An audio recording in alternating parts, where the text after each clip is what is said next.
ஒரு மனுஷனுக்குள் பரிசுத்த ஆவியானவர் வந்து விட்டால் அந்த பரிசுத்த ஆவியானவரோடு ஒரு மனிதன் இடைபட வேண்டும்.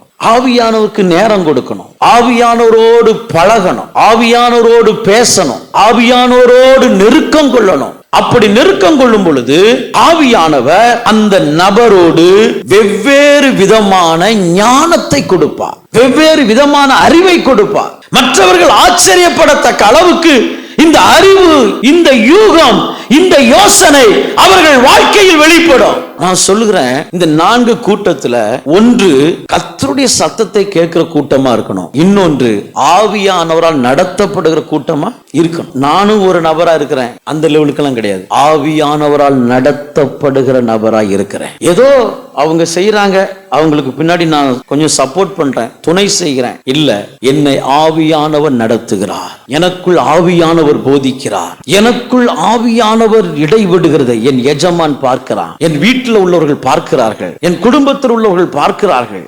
எனக்குள் ஆவியானவர் உண்டாக்குகிற செயல்பாடுகளை மற்றவர்கள் பார்க்கிறார்கள்.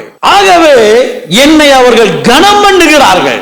ஏன் என்னை கனம் பண்ணுகிறார்கள்னா, எனக்குள் இருக்கிற ஆவியானவர் செய்கிற செயல்களை பார்த்து. இப்படிப்பட்ட ஒரு தேவ சந்ததியை தேவன் இந்த இடத்திலிருந்து எழுப்ப போகிறார். உங்களுடைய அபிஷேகத்தை கர்த்தர் புதுப்பிக்க போகிறார். நீங்கள் பெற்றுக்கொண்ட அபிஷேகத்தை துக்கப்படுத்தியோ அல்லது விசனப்படுத்தியோ அந்த அபிஷேகம் உங்களுக்குள் செயல்பட முடியாத அளவுக்கு அபிஷேகத்தை நீங்கள் அடக்கி போட்டு இருந்தாலும் இந்த நாளில் அந்த அபிஷேக அக்கினியை உங்க மேல ரெட்டிப்பாய் வைக்க போகிறார்.